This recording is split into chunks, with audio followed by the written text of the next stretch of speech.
झुंझुनू राजस्थान के उन 7 विधानसभा क्षेत्रों में से एक है जहां इस महीने के अंत में उपचुनाव होगा। इस सीट पर उपचुनाव कांग्रेस के विधायक ब्रजेंद्र ओला के झुंझुनू लोकसभा सीट से चुने जाने के कारण हो रहा है। ये सीट परंपरागत रूप से ओला परिवार का गढ़ रही है। ब्रजेंद्र ओला 2008 से लगातार 4 बार विधानसभा चुनाव जीते हैं। कांग्रेस पार्टी ने इस उपचुनाव में ब्रजेंद्र ओला के बेटे अमित ओला को प्रत्याशी बनाया है। पहला ये रहता है हमारा कि किसी भी तरह बीजेपी को यहाँ पे कमल नहीं खिलाने देना, क्योंकि अगर ये एक बार आ गए तो ये यहाँ का अमन चैन खराब कर देंगे।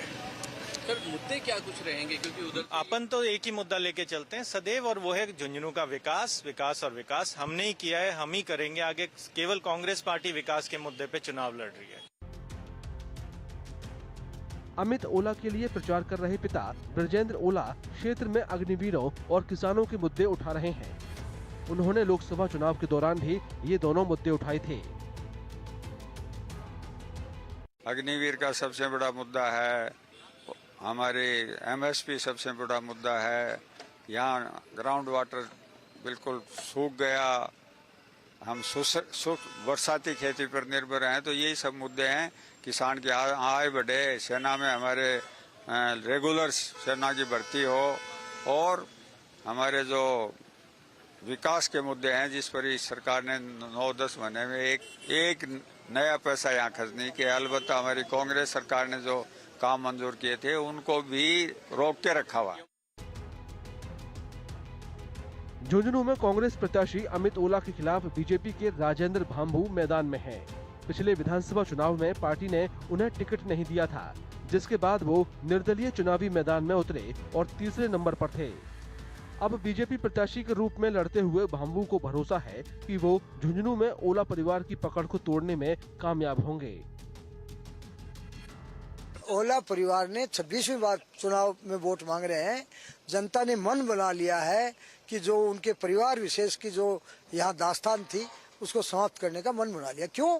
कि न तो उनका जनता से जुड़ाव है, न वो विकास के प्रति कोई ध्यान है उनका। और अभी उनके साथ एक और है कि पहले तो माइनॉरिटी के लिए कहते थे कि इनको जगह नहीं है, अब वो एससी समुदाय के लिए भी ऐसा ही कहते हैं कि इनको पूछने की जरूरत नहीं है। तो ये इस बार हमें एससी समुदाय का भी भारी समर्थन मिलने वाला है। माइनॉरिटी का पढ़े लिखे लोग हैं, शिक्षित लोग हैं, वो व्यक्तिगत रूप से मेरे को काफी जुड़ाव है, उनका भी सहयोग मिलेगा। झुंझुनू में राजेंद्र भांभू के लिए बीजेपी के बड़े नेता प्रचार करने पहुंच रहे हैं। देखिए, कांग्रेस और राजेंद्र गुड़ा जी के बीच में टक्कर है, दूसरे नंबर पर रहने की। भारतीय जनता पार्टी उनसे बहुत आगे है। उनकी तो मैं सोचता हूं कि दोनों में से किसी एक की जमानत जब्त होगी, इसमें कोई दो राय नहीं है।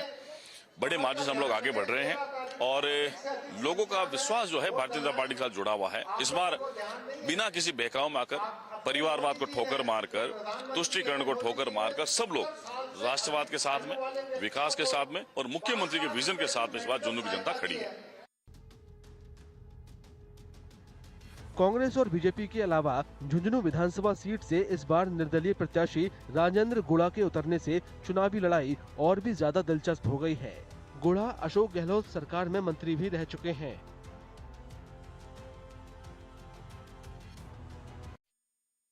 ये सच बात है कि एक तरफ मुख्यमंत्री है, पूरी सरकार है, केंद्र की सरकार है, सेंटर के मंत्री और सेंटर के विधायक आ रहे हैं, ये सही बात है।